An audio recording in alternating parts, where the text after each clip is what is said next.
you put that same amount of energy and effort into making Kirby better?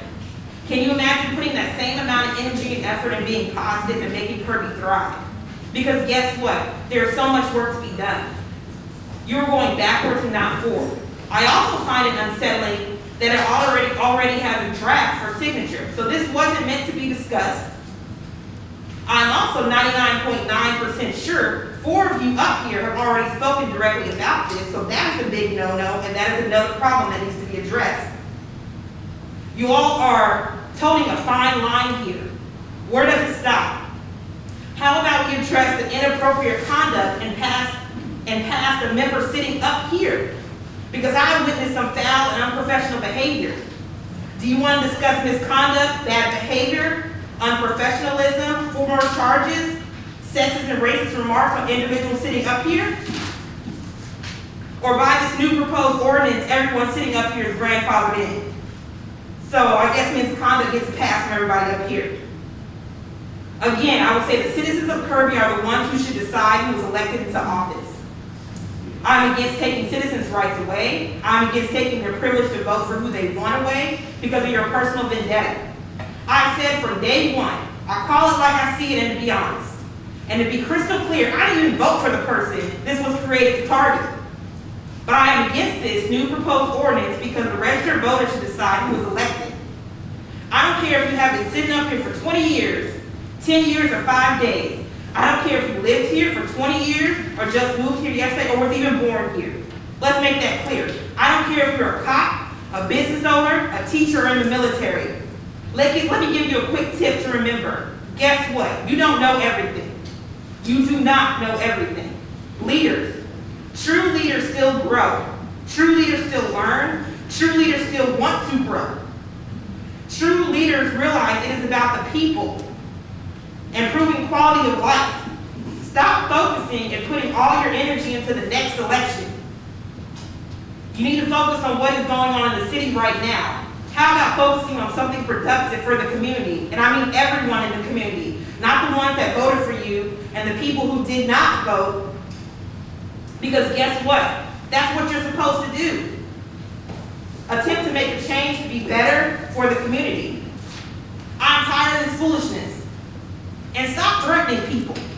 And I want to say that up here again. Stop threatening people. And I'm giving everybody up here notice. Stop threatening people. Stop trying to make people disappear and be silent. We have residents who are actually afraid to come here and speak, and that is sad. Is this the Kirby mob? Is this the Kirby mafia? Is this North Korea? No, it's not. This is the United States of America. This is the city of Kirby. Stop trying to take the citizens' right to vote away. The last kind of life lesson or fact you may need to think about. You are trying to silence one person, but guess what? You think you are, but one person you're trying to silence, to attempt to silence, 5 more pop up. Look at history. That's how movements are formed. So exactly, you're adding more fuel to the fire. And I think you guys really need to think about that. You're adding more fuel and more fuel. We're talking about community. This is not community. Look up the definition. Every time you all are here, every time you all are up here, don't like someone, are you going to create an ordinance? Also, for all of you up here, so up in arms, I bet you haven't went to Austin or wrote numerous letters or talked to your state representative to really put an effort in getting the Texas state law changed, because that's why the person you are targeting can run in the state of Texas, period. So stop this madness. If someone asked me words to describe the actions you are trying to take, I would say dictatorship, cowardice, elitist. Dictatorship, form of government in which one person or small group possesses absolute power. Cowardice, lack of bravery. Elitist, a person who believes that society or system should be led by an elite. And the reason why I threw elitist in there, because I feel that some of you think you're the cream of the crop. And at times you feel you're superior. And guess what? You're not. We're all equal. The sad part is all this started over pool chairs. It's ridiculous. This is really ridiculous. And also, there has been a lot of people that also have been in support of going against this new proposed ordinance. And also, obviously, have been in support of the person that you guys are trying to target, because if you look at the election results, obviously somebody voted for him. I mean, it's out there, the numbers aren't made up. And also, yes, a lot of people's been sitting up here, you've been sitting up here for years. 4 years. You lived in this community for years. There's criminals in Kirby. And just now you're concerned? Before the election? Give me a break. And also my question is to Monique. That's why I say that timing is suspicious. And I'm telling you guys, this really actually, when I found out about this really upset me. Because the motives are clear. I don't care what side you're on. You shouldn't be on nobody's side. You should be on the side of Kirby, the side of the residents, instead of trying to make backdoor moves. Now, Monique, I do have a question. Do we do background checks on, because I didn't even know we did background checks on anybody. We do background checks on employees, on prospective employees. On the board members, like when they put the applications in? We do not do background checks on them. They sign that on that application, but no, we do not run background checks. So if they even check, yes, would you do a background check? No, we do not run background checks. That came up once before in a council meeting, and to run background checks on all applicants, and that was not approved. So I wonder, why haven't we started there? Well, let's go work back to that. That's all I have to say.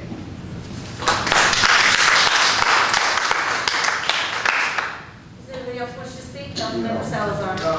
My only problem with this wonderful speech is if you're going to accuse 4 of these members out here of a form, you better have. You can threaten me all you want. Well, I'm not threatening you. I'm just saying. I'm not I'm scared. And you know, the arrogance of one guy to think that all we do is sit up here and make decisions, or the city make decisions because of him. One guy. We don't do that. And you know what? If the guy wants my chair, he can have it. I could care less. I could be at home watching the Dallas Cowboys. You know, this guy is so intent. This is all he lives for. To have a seat up here. That's all he lives for, because he doesn't have a life. But you know, if he wants the chair, he can have it. He can have it. But don't be accusing people of a quorum when you don't have proof. That's all I'm saying. I understand your passion for the guy, but you know, this guy is going around my back requesting an open records of my employment record. You know how old that employment record is? 20 years, 2 decades he's going back. Councilmember Salazar, let's bring it in. Okay. And for the purpose of what? To smear me? What have I done to him? You know, and I'll back anything that's in the employment record. But here's my other question. Why didn't he ask for Susan Street's employment record? Oh, but that was only 2 weeks long, so mine was 15. So. Is there any other council members? Go ahead. As a whole, I don't want anyone convicted, and not just a sex offense. I don't want anyone representing me, a resident of Kirby. I don't want a person like that representing me, whether it be at a Northeast elected officials luncheon, anything. I just don't want anyone like that representing me. If somebody did something wrong and is convicted, I think that that's one right that should be taken away. I'm sorry, but if you've done wrong, okay, you've done wrong, but you know what? You don't get the privileges that a person who has done nothing wrong gets. And that's just the way I feel about it. And I'm not singling out the person that everybody's talking about. I'm talking about everyone. I don't care who it is. I don't want anyone like that representing me. I don't think it's fair to the upstanding citizens of Kirby. That's it. Okay. Well, I would like to say that I have only spoken about this issue with the city manager. I have not spoken to any other council members up here regarding this issue. We do not have to have a discussion to put something on the agenda. I, as the mayor, can approve something to be put on the agenda. And like I said, I have had several several of our citizens approach me, come to my house, call me about this issue. So that is why I have chosen to move forward with this. I will entertain a motion. Well, Mayor, I have something to say. So then, since the 20 people that, can I not speak? It's your hand. If I can't speak, then get your hand. You get 5 Point of minutes. order, Break down. hello, let's. Monique, in Robert's rules, doesn't it not say, They can speak more than once, it's a maximum of what? okay, Councilmember Greider. So the 20, I assume that was the estimate who you've spoken to. Can you please make a statement to the 300 plus people who voted for this other person? Thank you. Councilmember Grant. As far as what Councilmember Morton was addressing and so many people in the audience, I'm going to clarify this once and for all. The situation about the felony was inherited. It goes back to a former city manager. The gentleman did commit it, did all the proper steps, reported it to his boss, wrote a report, who reported it to the city manager, who did nothing, and he's gone. If we did anything to that person, he was put on notice that if he messed up, he would be gone. He is an exemplary employee. Comes to work, not late, does his job every damn day. And you people want to hold that, because we would get sued if we touched it. No, you're wrong. Let me finish. Point of Let me order, finish. he is That's right. speaking, you will have your turn. The fact that when I was with the city of San Antonio, I was a trained EO consultant. I still write EO policy for companies. If we took action against that man, he could sue us through an EO, because it was inherited. It was passed on, all the rules were met, plain and simple.